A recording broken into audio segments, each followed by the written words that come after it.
भाई साहब कैसे यहाँ पे आदमी नहीं, हम नहीं हैं यहाँ पे। भाई साहब यहाँ लंगर चल रही है, लंगरों में पर डे यहाँ पे 300-400 आदमी खाना खा रहे हैं, तो कैसे आप बता रहे हैं कि आदमी नहीं? आदमी यहाँ पे है। इन मानसिकताओं को आप दूर कीजिए। और कितने लंगर चल रहे हैं इस समय?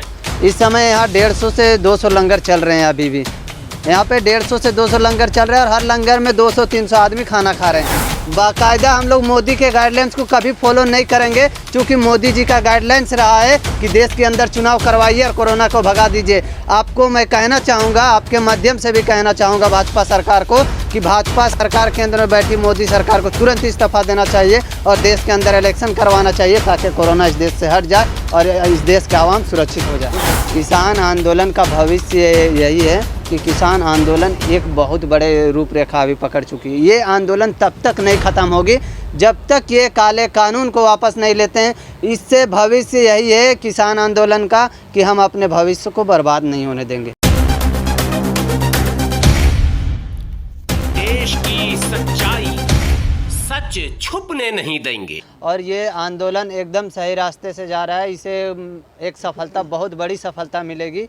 ये अडानी अंबानी के जो गुलाम किसानों की बनाने की कोशिश की जा रही है मोदी सरकार के द्वारा, वो नहीं होगी और हम लोग उसको सफल नहीं होने देंगे। हम लोग लगातार यही सोच के रखे हैं कि हम लोग गांधीवादी विचारधाराओं से इस आंदोलन को जिंदा रखेंगे जब तक मोदी सरकार इस काले कानून को वापस नहीं लेती है, एमएसपी के ऊपर का अच्छे कानून नहीं बनाती, हर फसलों को एमएसपी के अंदर नहीं लाती है। हम लोग यहाँ से नहीं जाएंगे। किसान तो जा रहे हैं तंबू बंद करके, रोज एक न एक तंबू बंद हो जाता कोई ना कोई। देखिए, किसी का काम पड़ता है, जिनका खेतों में काम पड़ रहा है वो जा रहे हैं, ऐसा बात नहीं है कि नहीं जा रहे हैं। लेकिन ये आंदोलन अभी भी नहीं रुका है, कल भी नहीं रुका था और बाद में भी नहीं रुकेगा जब तक ये काले कानून को वापस नहीं लिए जाएंगे। आदमी नहीं होंगे यहाँ पर तो तंबू लड़ेंगे।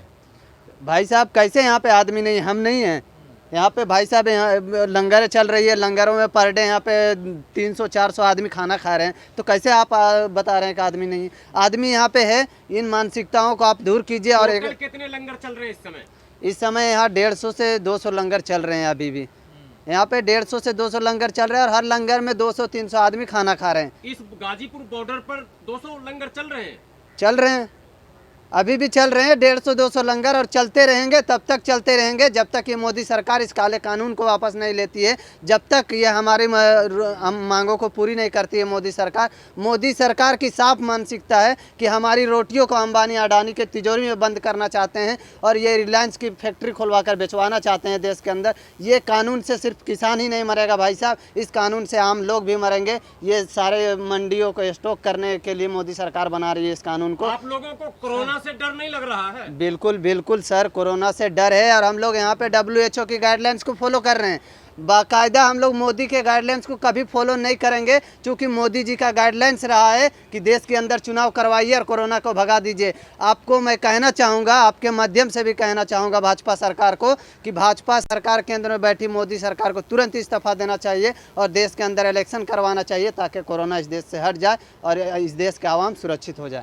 कुछ दिन पहले आपके राष्ट्रीय अध्यक्ष ने, किसान आंदोलन राष्ट्रीय अध्यक्ष जो कि राजेश टिकैत थे, उन्होंने कहा था कि भाई हम कोरोना महामारी के अंदर सरकार का साथ देंगे, पर आपके जो आंदोलनकारी हैं वो शमशान घाट या अस्पताल कहीं पर भी सहायता करते हुए नजर नहीं आ रहे। देखिए भैया जी, सबसे पहले तो सरकार की ये काम है, ऑक्सीजन उपलब्ध करवाना सरकार की काम है, वेंटिलेटर उपलब्ध करवाना सरकार की काम है, वैक्सीन उपलब्ध करवाना सरकार की काम है, PPE किट उपलब्ध करवाना सरकार की काम है। आप बताओ, PM केयर फंड में 20,000 करोड़ का चंदा दिया गया, देश के आवाम से लेकर देश के बड़े बड़े पूंजीपति दिए चंदा। जिस बच्ची ने अपने मटके फोड़ के दिए उसे ऑक्सीजन नहीं उपलब्ध करवाई। आज मैं आपको बताना चाहता हूँ, जो सरकार की काम थी, सरकार ने पिछले 1 सालों के अंदर कोरोना महामारी को इतनी लापरवाही से किया काम, इतनी लापरवाही से किया। लगातार ऑक्सीजन को विदेशों में सप्लाई किए गए। 9,000 मेट्रिक टन भाई साहब विदेशों में ऑक्सीजन एक महीने में सप्लाई किए जा रहे थे। किसान आंदोलन का भविष्य क्या नजर आ रहा है आपको? किसान आंदोलन का भविष्य यही है कि किसान आंदोलन एक बहुत बड़े रूपरेखा अभी पकड़ चुकी है। ये आंदोलन तब तक नहीं ख़त्म होगी जब तक ये काले कानून को वापस नहीं लेते हैं। इससे भविष्य यही है किसान आंदोलन का कि हम अपने भविष्य को बर्बाद नहीं होने देंगे। अगर सरकार देश का नहीं सोचेगी तो क्या आप लोग भी देश के विषय में नहीं सोचेंगे? भैया जी, हम तो देश के बारे में ही सोच रहे हैं, तभी तो आज हम यहाँ पे आंदोलन पे बैठे हुए हैं ना। ये तो देश की भविष्य की बात है, देश के अंतिम व्यक्ति का बात है। शहर में रहने वाले लोगों की बात है। अगर आप अभी देखिए, अभी कोरोना महामारी में लोग पैसे नहीं कमा रहे हैं, घर जा रहे हैं, उसके बावजूद अब अगर ये मंडी बनाते हैं, स्टॉक करते हैं, और जब स्टॉक करके बिक्री करेंगे आटे का, चीनी का, आप पतंजलि में चले जाइए, पतंजलि में क्या भाव रेट मिलती है, मार्केट में आम जगह पे चले जाइए, वहाँ पे क्या भाव रेट मिलती है। जब पतंजलि जैसा रेट हो जाएगा तो लोग खरीद नहीं पाएंगे, भूखे मर जाएंगे भाई साहब। बस उनके भविष्य के लिए ही तो लड़ रहे हैं हम लोग, और क्या कर रहे हैं।